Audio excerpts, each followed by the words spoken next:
Do you have a pet snake that you're a little afraid of taking out of the enclosure because it's a little bitey or aggressive? Well, this is just the video for you because today we're going to be discussing how to properly take your snake out of its enclosure without getting bit, or at least minimally getting bit, and how to read some body language as well.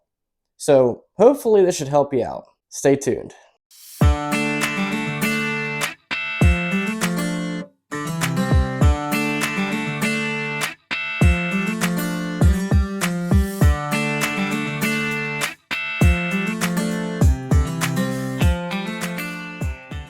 Hello everybody, Nick here. Welcome back to the channel. Always good to see you all here. Real quick, just wanted to say thank you all so much for all the support and likes and everything that you all have done for me so far.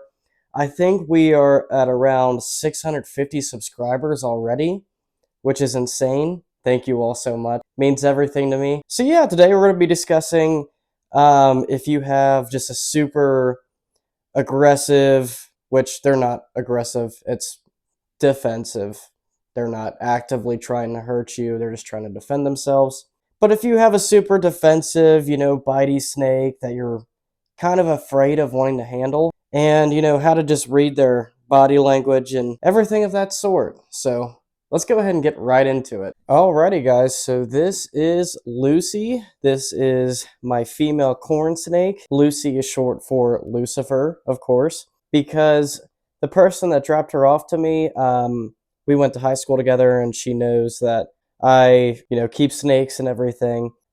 This snake apparently has bitten her several times and bitten her siblings. So she wanted me to take it to try to tame it down, and it's basically mine now. She hasn't been too bad. I'm keeping her in here just to make sure that her humidity and everything is all right. Don't worry, she also has a water dish. I took it out so I can have some room and don't knock it over and everything. But yeah, she's a really pretty snake. So now I'm going to show you a couple ways of how to read their body language. So as you can see, she is looking straight at me. No tongue flicks. Usually when they're like searching around or in a good mood, they are flicking their tongue constantly. You see she's following my hand and just looking at me. She knows that I'm around her and I'm in her space right now. So yeah, you can see she's pretty tense and she's kind of just starting to move back a little bit. So there's a couple ways that you can go about this. So I would say the number one most efficient way if you want to get your snake out would be a snake hook. This is a smaller one. So I'm going to go ahead and show you what to do here. So this goes for all of my snakes, even the ones that I can just reach in and grab. I always give them a little tap with the hook that just lets them know that, hey, I'm not food, and, I'm about to pick you up, basically. It's called tap training. So basically what I will do is I am just going to let her know that, hey, I'm here. I'm going to touch you a little bit. You can see she's giving a few little tongue flicks. She's kind of following it around. Nothing too bad. Starting to move a little bit. And then I'm going to go ahead and try to hook up here closer, mid-body. And then I'm going to go ahead and you can see here. And generally, once you get them held nice and good, they tend to calm down. And she's just going to check me out a little bit. And would you look at that? No bites. So that is the first way that you can get them out. I'm going to go ahead and set her back. Okay, let's say that you do not own a snake hook at all, and you got to do it by hand. So there is no guarantee that you will not get bit. Just keep an eye on their body language. As you can see, she's on the move a lot, doing those quick tongue flicks. That's kind of a sign of like, hey, I'm stressed.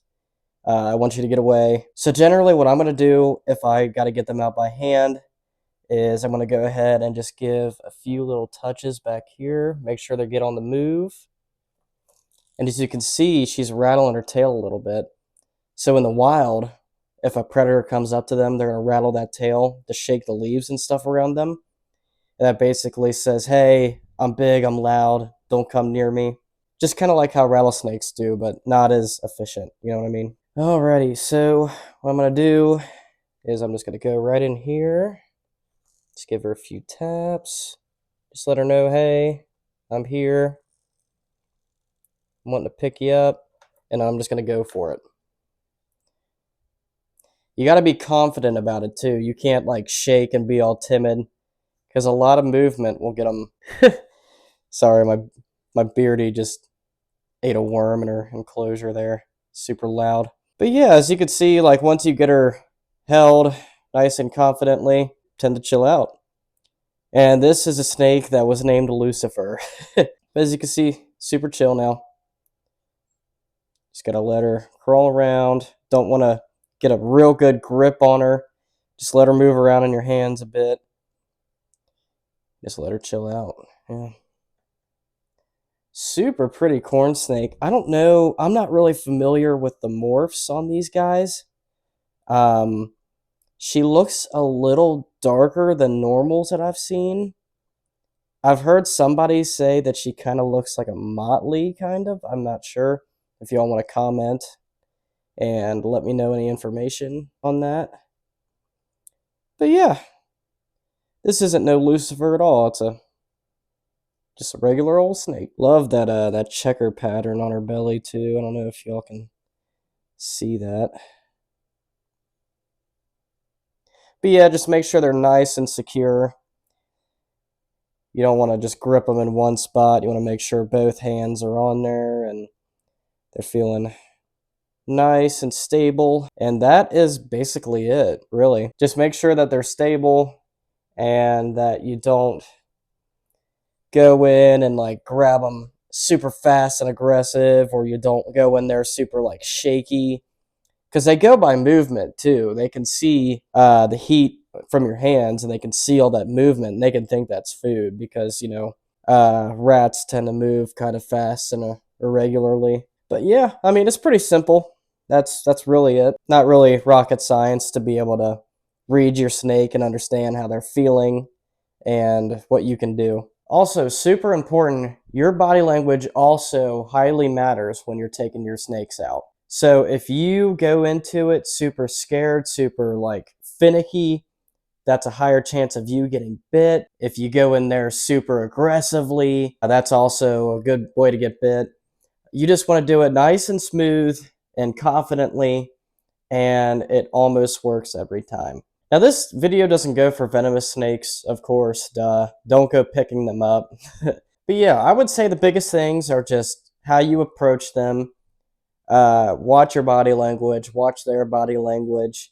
Theirs is pretty easy to read once you deal with a lot of them. And you should be all right and ready to go with them. None of these animals want to hurt you. They're just defending themselves, because if you were an armless, legless, basically living noodle, you would want to defend yourself against people too, you know, because anything can eat you. But yeah, guys, thank you so much for watching. Like and subscribe and comment and let me know what you want to see next. And as always, I will see you all in the next video. Peace.